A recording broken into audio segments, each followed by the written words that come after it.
12, 13, 14, 72 ঘন্টা এটা হলো প্রাথমিক প্রতিবিকি ধর্মঘট। এটা যদি মানা হয় সেটা পরবর্তীতে কেন্দ্রীয় সিদ্ধান্ত অনুযায়ী এটা অনির্দিষ্টকালের জন্য হতে পারে। আপনারা সকলেই জানেন আগামী 11ই আগস্ট পর্যন্ত সড়ক পরিবহন কেন্দ্রীয় মালিক এবং শ্রমিক ফেডারেশনের সমন্বয় পরিষদের পক্ষ থেকে 8 দফা দাবিতে সরকারের কাছে অর্থাৎ মাননীয় যোগাযোগ উপদেষ্টা বরাবর আমরা লিখিতভাবে এই দাবিগুলি আমরা প্রেস করেছি।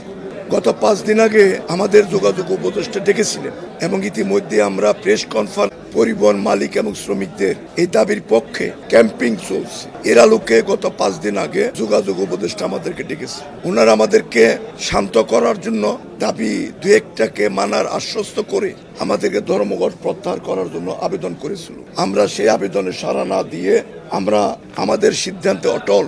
আগামী 11ই আগস্ট রোজ মঙ্গলবার বিকেলের মধ্যে যদি দাবি মেনে না নেওয়া হয়, 12ই আগস্ট ভোর 6টা হতে 15ই আগস্ট শুক্রবার ভোর 6টা পর্যন্ত সারা দেশব্যাপী পরিবহন, সকল প্রকার পরিবহন বন্ধ রেখে সারা দেশের পরিবহন মালিক এবং শ্রমিকরা 72 ঘন্টার ধর্মঘট পালন করবে।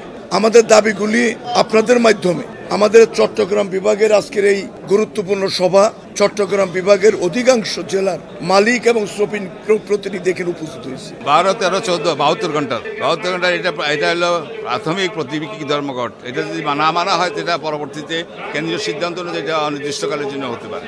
ডাক দিচ্ছি আমাদের 8 দফা দাবির প্রেক্ষিতে। আমাদের 8 দফা দাবি আমরা দীর্ঘদিন থেকে উপস্থাপন করে আসছি। 2018 সালের আইন পরিবর্তন করার জন্য আমরা তাদের বারবার অনুরোধ জানিয়ে আসছি এবং এই ব্যাপারে সিদ্ধান্ত আমাদের তরফ থেকে যে সমস্ত রিকমেন্ডেশন দেওয়া হয়েছে মালিক এবং শ্রমিক সংগঠনের থেকে, সেটা এখন পর্যন্ত সরকার বাস্তবায়ন করে নাই। তারপরে 20 থেকে 25 বছরের গাড়ির আইন সীমা ইকোনমিক লাইফ নির্ধারণ করে এটাকে বন্ধ করার চেষ্টা করছে।